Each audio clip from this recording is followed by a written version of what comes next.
Hi friends, ನಮಸ್ಕಾರ. ನೀವು ನೋಡ್ತಾ ಇದ್ದೀರಾ ಇನ್ಫಾರ್ಮರ್ ಗಟ್ ಚಾನಲ್. ಇವತ್ತು ನಾನು ನಿಮಗೆ ಏನು ತಿಳ್ಸಕ್ಕೆ ಬಂದಿದ್ದೀನಿ ಅಂದರೆ, ಈಗ ಇನ್ನೇನು ಕೆಲವೇ ದಿನಗಳಲ್ಲಿ ಸ್ವಾತಂತ್ರ್ಯ ದಿನಾಚರಣೆ ಬಂದಿರುತ್ತೆ. ಅದು ನಮ್ಮದು 77ನೇ ಸ್ವಾತಂತ್ರ್ಯ ದಿನನ 78ನೇ ಸ್ವಾತಂತ್ರ್ಯ ದಿನನ ಅಂತ ನಮಗೂ ಒಂದು ಸ್ವಲ್ಪ ಕನ್ಫ್ಯೂಷನ್ ಇದೆ. ಅದ್ರ ಬಗ್ಗೆ ಒಂದು ಕ್ಲಾರಿಟಿ ಕೊಡೋಣ ಅಂತೇಳಿ ಈ ವಿಡಿಯೋ ಮಾಡ್ತಾಯಿದ್ದೀನಿ ಫ್ರೆಂಡ್ಸ್. ಅದಕ್ಕೂ ಮುಂಚೆ ನೀವು ಇನ್ನೂ ನನ್ನ ಚಾನಲ್ಗೆ ಸಬ್ಸ್ಕ್ರೈಬ್ ಆಗಿಲ್ಲ ಅಂದರೆ ಪ್ಲೀಸ್ ಸಬ್ಸ್ಕ್ರೈಬ್ ಮಾಡಿ ನೋಡಿ ಫ್ರೆಂಡ್ಸ್. ಹಾಗೆ ಕೊನೆ ತನಕ ವಿಡಿಯೋ ನೋಡಿ, ನಿಮ್ಗೆ ಇಷ್ಟ ಆದರೆ ಲೈಕ್ ಮಾಡಿ ಫ್ರೆಂಡ್ಸ್. ಇದ್ರ ಬಗ್ಗೆ ನಿಮ್ಮ ಅನಿಸಿಕೆ ಏನು ಅದನ್ನು ಕಮೆಂಟ್ ಬಾಕ್ಸ್ನಲ್ಲಿ ಕಮೆಂಟ್ ಮಾಡಿ ಫ್ರೆಂಡ್ಸ್.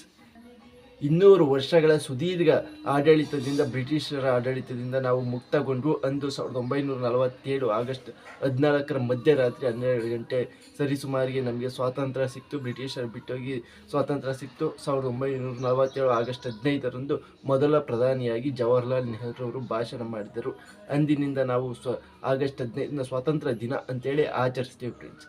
ಆದರೆ ಈಗ ನಮಗೆ ಕಾಡ್ತಿರೋದು ಏನಂತೇಳಿದ್ರೆ, 2024ರ ಆಗಸ್ಟ್ 15 ಸ್ವಾತಂತ್ರ್ಯೋತ್ಸವ 77ನೇ ಸ್ವಾತಂತ್ರ್ಯ ದಿನಾಚರಣೆನ ಅಥವಾ 78ನೇ ಸ್ವಾತಂತ್ರ್ಯ ದಿನಾಚರಣೆನ ಅನ್ನೋದ್ರ ಬಗ್ಗೆ ನಮಗೆ ಒಂದು ಕನ್ಫ್ಯೂಷನ್ ಇದೆ. ಅದನ್ನು ನಿವಾರಿಸ್ತೀನಿ ಫ್ರೆಂಡ್ಸ್. ಈಗ ನಮಗೆ ಯಾಕೆಂದರೆ 77ನೇದೇ ಸ್ವಾತಂತ್ರ್ಯ ದಿನ ನಮ್ಮದು 2024ರದು. ಯಾಕೆ ಅಂತೇಳಿ ನೀವು ಕೇಳ್ಬೋದು. ಯಾಕೆಂದರೆ 1948ರಿಂದ ಸ್ವಾತಂತ್ರ್ಯ ದಿನ ನಮಗೆ ಸ್ಟಾರ್ಟ್ ಆಯಿತು ಫ್ರೆಂಡ್ಸ್. ಅಂದರೆ 1947ಕ್ಕೆ ಸ್ವಾತಂತ್ರ್ಯ ದಿನ ಅಂತ ಆಚರಣೆ ಮಾಡೋಕ್ಕೆ ಅನೌನ್ಸ್ ಮಾಡಿದ್ರು. ಆದರೆ ನಾವು ಫಸ್ಟೇ ಸ್ಟಾರ್ಟ್ ಮಾಡಿದ್ದು 1948ಕ್ಕೆ.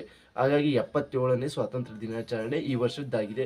ಹಾಗೆ 78ನೇ ಸ್ವಾತಂತ್ರ್ಯೋತ್ಸವ ಆಗಿದೆ ಫ್ರೆಂಡ್ಸ್. ಅಂದರೆ ನಮಗೆ ಸ್ವಾತಂತ್ರ್ಯ ಸಿಕ್ಕಿ 78 ವರ್ಷ ಆಗಿದೆ, ಆದರೆ ಸ್ವಾತಂತ್ರ್ಯ ದಿನ ಆಗಿ 77 ವರ್ಷ ಫ್ರೆಂಡ್ಸ್. ಈ ವಿಡಿಯೋ ನಿಮ್ಗೆ ಇಷ್ಟ ಇದ್ದರೆ ಪ್ಲೀಸ್ ಲೈಕ್ ಮಾಡಿ ಫ್ರೆಂಡ್ಸ್. ಹಾಗೆ ಕಮೆಂಟ್ ಬಾಕ್ಸ್ನಲ್ಲಿ ಕಮೆಂಟ್ ಮಾಡಿ. ಹಾಗೆ ನಮಗೋಸ್ಕರ ಸ್ವಾತಂತ್ರ್ಯ ತಂದುಕೊಟ್ಟ ಎಲ್ಲರಿಗೂ ಒಂದು ಧನ್ಯವಾದ ಹೇಳ್ತಾ ಈ ವಿಡಿಯೋ ಇಲ್ಲಿಗೆ ಎಂಡ್ ಮಾಡ್ತಿದ್ದೀನಿ. Thank you for watching.